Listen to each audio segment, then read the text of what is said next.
Wilayah bintang abadi adalah wilayah bintang Zhou Tianhe. Tapi sekarang, itu tersembunyi di Bloodline Tianhe. Alasan mengapa hal ini terjadi adalah karena para master tertinggi dari Sekte Penjara bekerja sama untuk menggunakan harta karun yang ditinggalkan oleh penguasa penjara untuk memisahkan seluruh wilayah bintang abadi dari galaksi bela diri leluhur dan membawanya ke galaksi garis darah. Adapun mengapa hal ini dilakukan, itu karena ada kekuatan yang kuat dan tidak diketahui di dalam wilayah bintang abadi. Menurut kepala penjara, kekuatan itu akan menjadi kunci agar bayi penjara bisa mengerahkan kekuatannya yang sebenarnya. Namun kekuatan itu kini tersembunyi, dan dibutuhkan terlalu banyak upaya untuk mewujudkannya. Sangat sulit untuk mencapai semua ini. Pertama, mereka menggunakan kekuatan Bloodline Galaksi untuk membangun formasi besar. Formasi ini dapat digunakan untuk melemahkan wilayah bintang abadi, sehingga membangkitkan kekuatan yang tersembunyi di wilayah bintang abadi. Meskipun fondasi formasi ini telah diletakkan oleh para master penjara, mereka baru menyelesaikannya dalam beberapa tahun terakhir. Bagaimanapun, itu adalah formasi besar yang dapat menutupi bidang bintang.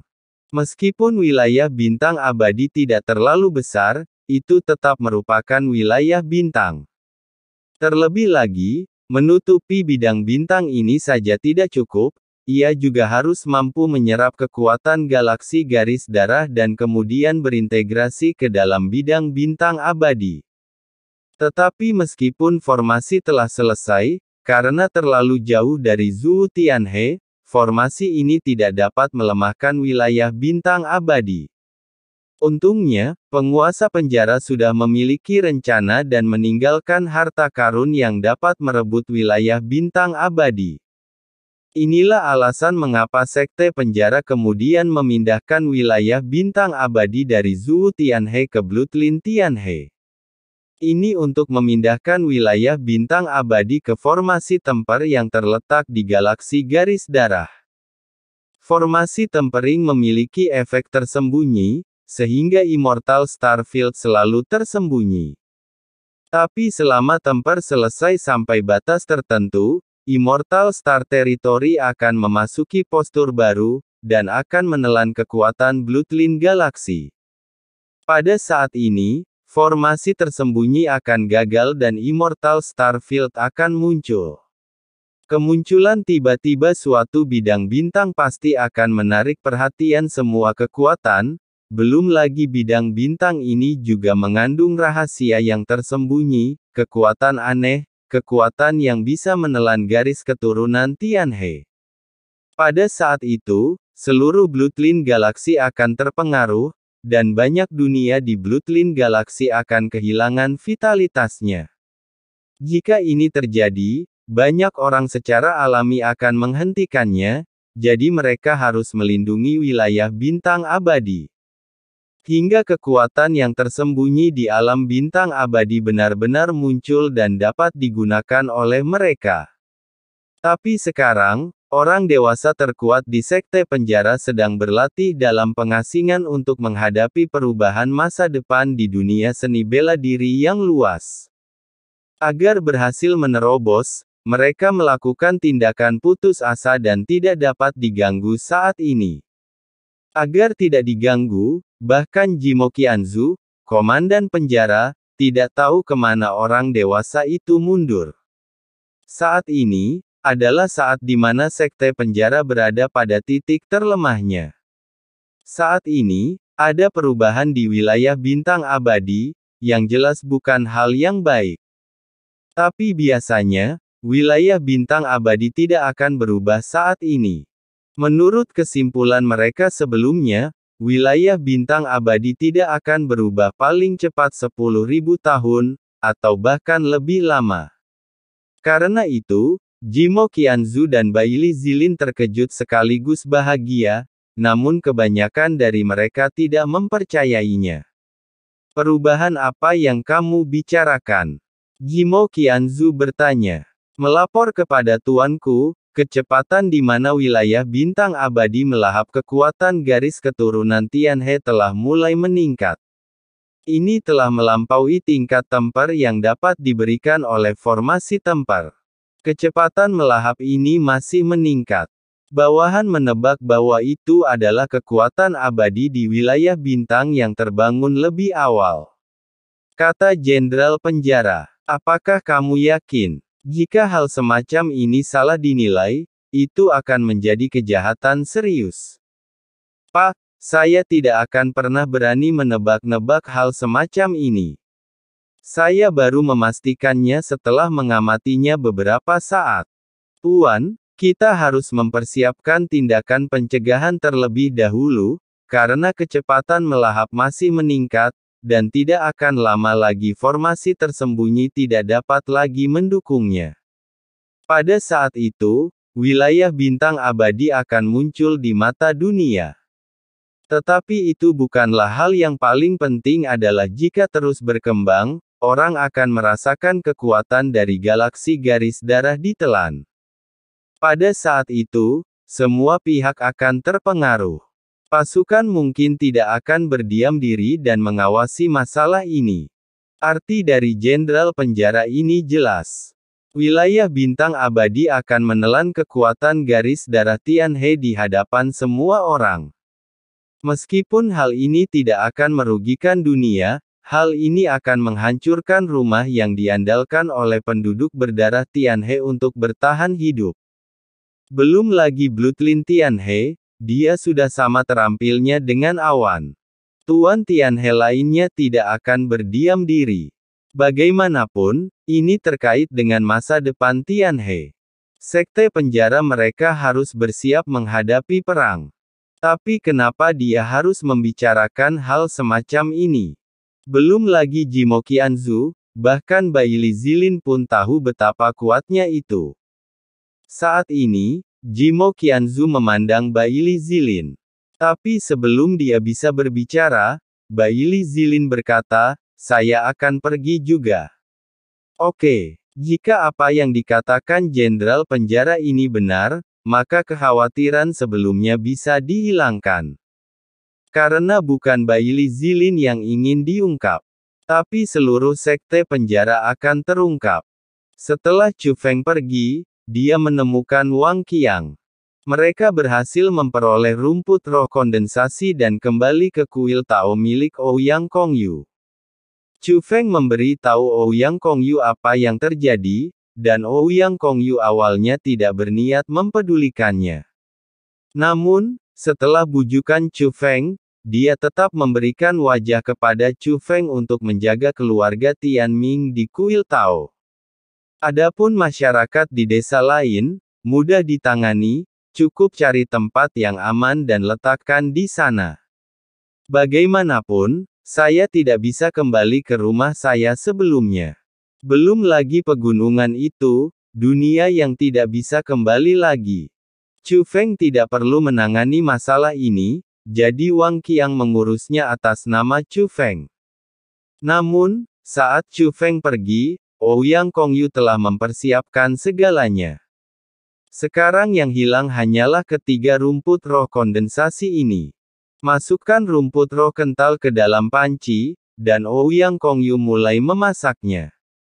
Setelah obat ini siap, Jia Lingyi pasti akan sadar kembali. Tapi teman kecil Chu Feng, kamu mungkin ingin menanyakan sesuatu pada Jia Lingyi. Kamu ingin mengetahui mengapa Jia Lingyi gila dan apakah masalah ini ada hubungannya dengan nenekmu, kan? Ouyang Kongyu memandang Chu Feng sambil merebus obat. Ya, senior. Chu Feng mengangguk. Kalau begitu aku punya cara. Kamu bisa menambahkan obat ke dalam sup ini. Ini tidak akan secara langsung memulihkan kesadaran Jia Lingyi, tapi mengembalikannya ke kondisi sebelum dia menjadi gila. Dan biarkan dia menunjukkan dirinya kepada negara sebelum dia menjadi gila. Mungkin kamu bisa langsung menceritakan apa yang terjadi. Tentu saja, itu tergantung kamu. Apakah kamu ingin bertanya pada dirimu sendiri, atau menggunakan cara ini? Senior, metodemu terlalu bagus. Ayo lakukan apa yang kamu katakan. Chu Feng langsung setuju. Wanita ini Jia Lingyi, sekarang setelah sekte alkimia abadi hilang, dia telah memecahkan potnya. Jika Chu Feng benar-benar ditanya, Chu Feng tidak yakin untuk bertanya. Namun cara Ouyang Kongyu lebih efektif. Meskipun hanya Jia Lingyi sendiri yang melihat apa yang terjadi sebelum kegilaan itu, Chu Feng dan yang lainnya tidak dapat melihatnya. Namun melalui reaksi Jia Lingyi, mereka benar-benar bisa melihat kebenarannya. Setelah beberapa saat, kuahnya diseduh. Ramuan yang kelihatannya biasa-biasa saja sebenarnya banyak memakan bahan-bahan alami, harta karun, ramuan dan jamu. Setelah Jia Lingyi meminum ramuan tersebut, mata Jia Lingyi berubah dan seluruh tubuhnya menjadi kusam. Namun situasi ini tidak berlangsung lama. Mata Jia Lingyi kembali normal, namun seluruh suasana hatinya menjadi panik dan gugup. Kemudian dia jatuh ke tanah, seluruh tubuhnya menjadi sangat lemah. Jia Lingyi terbaring di tanah, tidak bisa bergerak, dan bahkan suaranya sangat lemah. Namun segera, ekspresinya berubah lagi, dan keterkejutan serta kengerian yang luar biasa muncul di wajahnya. Siapa? Siapa yang melakukannya? Siapa yang melakukannya? Dia begitu lemah hingga dia mengeluarkan raungan lemah. Saat ini, Chu Feng dan yang lainnya terdiam. Mereka menyadari bahwa Jia Lingyi seharusnya baru saja kembali ke sekte alkimia abadi saat ini. Dia mungkin baru saja melihat adegan di mana sekte abadi dan Dao diserang. Saat Jia Lingyi mengucapkan kalimat berikutnya, semua orang yang hadir tampak bahagia. Terutama Chu Feng, ekspresinya rumit dan napasnya menjadi cepat. Kamu benar-benar belum mati. Song Loi, kamu benar-benar hidup. Kata-kata Jia Lingyi membuktikan satu hal. Orang yang menghancurkan sekte abadi alkimia tidak lain adalah nenek Chu Feng. Selanjutnya, Jia Lingyi akan bertemu dengan Song Loi, dan adegan hingga ia menjadi gila akan tersaji sepenuhnya. Tapi saat ini, dia telah kembali ke keadaan gilanya lagi. Namun sepertinya hal itu sudah tidak penting lagi, karena Chu Feng sudah memiliki jawaban yang diinginkannya. Bagus sekali. Senior masih hidup. Senior masih hidup. Saat ini, Bai Yunxing tampak lebih bersemangat daripada Chu Feng. Sepertinya nenek Chu Feng sangat kuat sekarang. Senior, bisakah kamu merahasiakan masalah ini untukku? Chu Feng memandang ke arah Ouyang Kongyu. Tentu saja, meskipun kamu tidak memberitahuku, aku tidak akan pernah mengungkapkannya kepada orang luar. Terima kasih, senior. Chu Feng memberi hormat, mengungkapkan rasa terima kasihnya yang tulus kepada Ouyang Kongyu atas bantuannya. Awalnya, dia ingin mendapatkan petunjuk untuk menemukan neneknya melalui Jia Lingyi. Namun terlihat dari reaksi Jia Lingyi yang setelah melihat nenek Chu Feng langsung terangsang dan menjadi gila. Jelas, dia tidak mengetahui keberadaan nenek Chu Feng. Namun, hal ini akhirnya menegaskan bahwa nenek Chu Feng sangat kuat, sangat kuat. Dengan kekuatan seperti itu, meskipun kesadaran nenek Chu Feng tidak normal, dia masih cukup untuk melindungi dirinya sendiri. Berita ini sangat penting bagi Chu Feng. Dan ini berkat Ouyang Kongyu. Teman kecil Chu Feng, jangan ucapkan terima kasih. Jika kamu benar-benar merasa telah membantu kamu, mengapa tidak bantu aku juga? Senior, beritahu aku. Chu Feng bertanya langsung tanpa tinta apapun. Apa yang telah saya pelajari cukup istimewa, tetapi saya juga berharap menemukan seseorang yang dapat mewarisi keterampilan saya. Sayangnya hanya ada sedikit orang yang berbakat di bidang ini. Bakat teman kecil Chu Feng adalah sesuatu yang belum pernah saya lihat sebelumnya, tapi teman kecil Chu Feng. Seharusnya tidak menjadi muridku, Ouyang Kongyu bertanya sambil tersenyum. Chu Feng sedikit terkejut. Dia tidak menyangka Ouyang Kongyu akan menerimanya sebagai muridnya. Sepanjang jalan, Chu Feng memberi penghormatan kepada banyak master. Omong-omong, kecuali Niubi, tidak ada master Chu Feng yang sekuat Ouyang Kongyu. Namun dalam menjadi murid juga harus memperhatikan waktu, tempat, dan orang yang tepat. Namun kini, Chu Feng benar-benar tidak berniat menjadi murid lagi. Hahaha, Ouyang Kongyu tertawa, dia sepertinya siap menghadapi perlawanan Chu Feng. Saya tahu bahwa dengan bakat teman kecil Chu Feng, saya tidak cocok menjadi tuanmu. Jadi saya tidak pernah berpikir untuk menerima Anda sebagai murid saya. Saya ingin menerima Bai Yunxing sebagai murid saya, kata Kongyu. Senior, apakah kamu ingin menerima saudara Bai sebagai muridmu?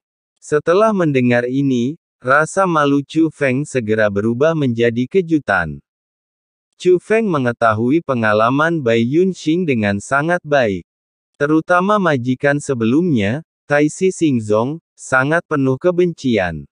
Adapun Ouyang Kongyu, dia adalah seseorang yang ingin diundang oleh klan naga totem dan kemenangan 7 alam tetapi tidak bisa. Baik itu status atau kekuatan, itu jauh di atas bintang Taisi. Jika Bai Yunxing bisa bergabung dengan keluarga Ouyang Kongyu, tentu saja itu akan menjadi kebahagiaan yang luar biasa. Tahukah Anda, Tian Ming hanyalah pengikut Ouyang Kongyu, bukan murid Ouyang Kongyu sama sekali.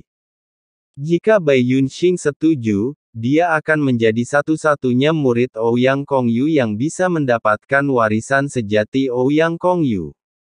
Saya mendorong Anda, teman kecil Bai Yunxing, untuk membiarkan dia menjadi murid saya. Ouyang Kongyu berbicara lagi, matanya dipenuhi kerinduan. Mendengar ini, Chu Feng sedikit terkejut. Dia mengerti. Rupanya sebelum dia kembali, Ouyang Kongyu telah memberi tahu Bai Yunxing bahwa dia ingin menerima Bai Yunxing sebagai muridnya. Tapi Bai Yunxing sepertinya menolak. Apa yang diinginkan oleh Ouyang Kongyu agar Chu Feng lakukan adalah membujuk Bai Yunxing untuk menjadi muridnya. Jadi Chu Feng tidak bisa menahan diri untuk tidak melihat ke arah Bai Yunxing, dan diam-diam bertanya. Saudara Bai, tidakkah kamu ingin menjadi murid senior Ouyang? Saudara Chu Feng, bagaimana saya, Bai Yunxing, bisa menjadi murid senior ini berkahku, Bai Yunxing? Tapi sekarang aku ingin mengikuti saudara Chu Feng, dan aku akan pergi kemanapun kamu pergi.